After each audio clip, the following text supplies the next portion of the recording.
So the concept of the Final Fantasy VII Remake being split into multiple parts or episodes has been a hotly contested issue ever since it was announced to be this way back in 2015, and Square have frequently had to come out and defend this decision. As a matter of fact, with more remake news coming out of E3 this year for the first time in quite a long time actually, this is the issue that once again has reared its head. And if you just browse various comments over the internet on articles that are talking about the remake, you'll see, but it is still the number one issue that people are talking about, and a lot of people aren't happy with it.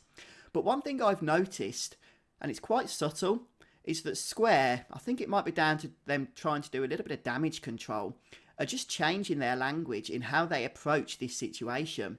They're no longer referring to the remake as a multi-episode release or a multi-part series of a single game.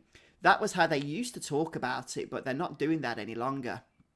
Now, instead, they're referring to each part or each episode as a game in and of themselves.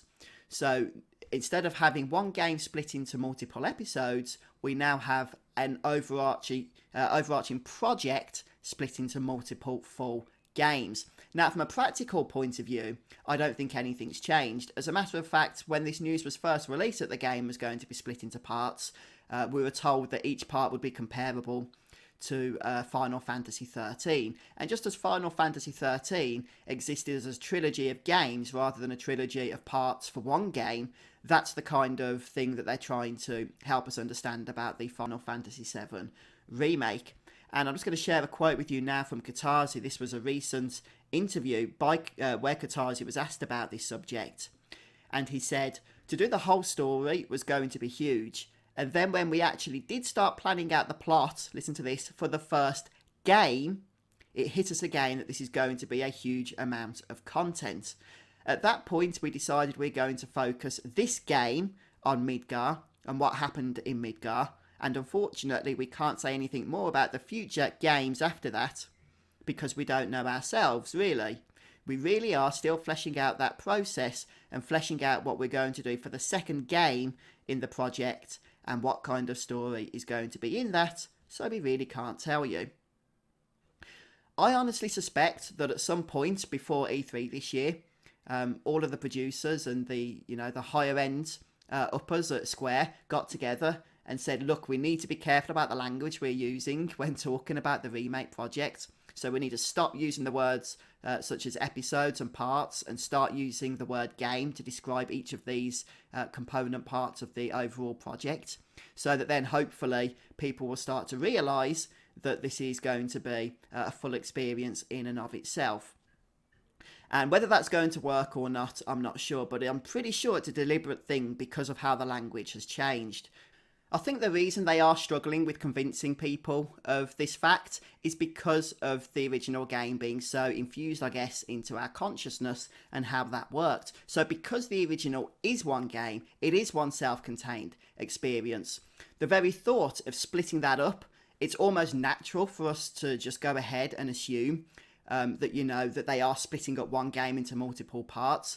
And I think what Square are trying to do, rightly or wrongly, is convince us that no, that's not what's happening. What's happening is that they're expanding the story of the original game and they're splitting it up in a way that each part is a self-contained experience. So, for example, what we're getting on in March next year, the first part, if you like, or the first game.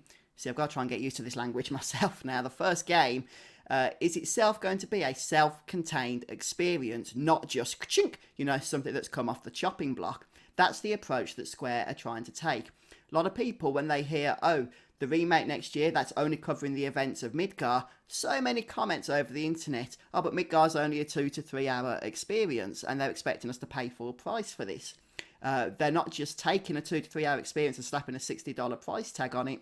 They're expanding that into a fully fledged game in and of its own right, 40-hour experience perhaps, with, however many hours of optional content on top. And not only that, but it is going to be as part of a story, self-contained as well. Yes, with elements that will lead on to future installments and to the sequels that will follow, but still a story in and of its own right. And if you remember, even in the original Final Fantasy VII, the Midgar part of the game at the start really was quite an interesting story in and of its own right. But we can also have it as a self-contained story, I think. We can have the Shinra as the main villains of the game, with introduction to Sephiroth as a villain as well through the various dream sequences or false memories or whatever it is that we're seeing in the trailers that are coming out recently.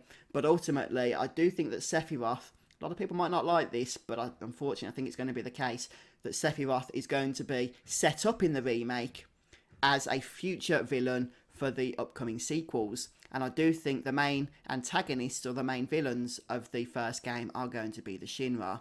I'm not saying that there won't be any battles against Sephiroth. I really hope that there will be. But I don't think it's going to be, the ultimate battle like we see at the end of Final Fantasy VII. I think it's just going to be a taste in order to set that character up ready for those future installments.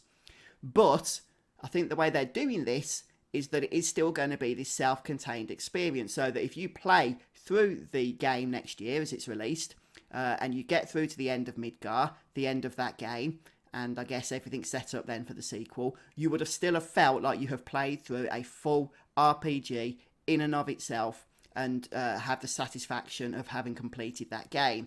And then, should you choose to want to go ahead and proceed with the story when the sequel comes out, you can then begin to engage with that as well.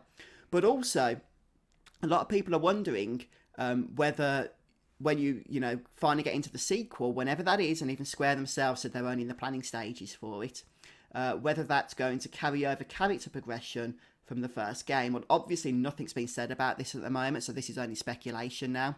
But I strongly suspect that the answer to that is no, you won't be carrying over your progression, because these are now really being pushed as individual games in and of them, their own right. Yes, sharing the overall narrative, but apart from that, individual experiences. I can't see them letting you carry over progression into another standalone experience, although I do suspect that, there will be bonuses to having a save file for the game that came before, that you can then incorporate perhaps some benefits into the next game when you start to play that. But I don't think it will put you too far ahead of anybody that just decides to pick up the second game but hasn't really completed the first one, for example. But anyway, guys, that's where we are at the moment in terms of the episodic content of Final Fantasy VII. In fact, we're no longer talking about episodes, we're talking about games. And how many, we still have no idea. Final Fantasy XIII was a trilogy, and that's what this is being compared to. So it's possible that this could be a 3-part release, but we just don't know yet. Nothing's been confirmed one way or another. But as always, I'm interested in hearing your thoughts. And does this, just help a little bit alleviate some of the concerns about this being a multi-part series? Each part actually being a full game in and of itself, a self-contained experience that doesn't depend on you then having to go and purchase the next one unless you really want to continue on with the overarching narrative. But there should be some satisfaction even in just completing one part by itself. Yeah, please do share your thoughts in the comment section, and we'll see how things play out over the coming months here, and anything else that Square have to share on the subject I'll certainly be talking about and discussing going forward. So stay subscribed, guys, and I'll see you next time. Goodbye.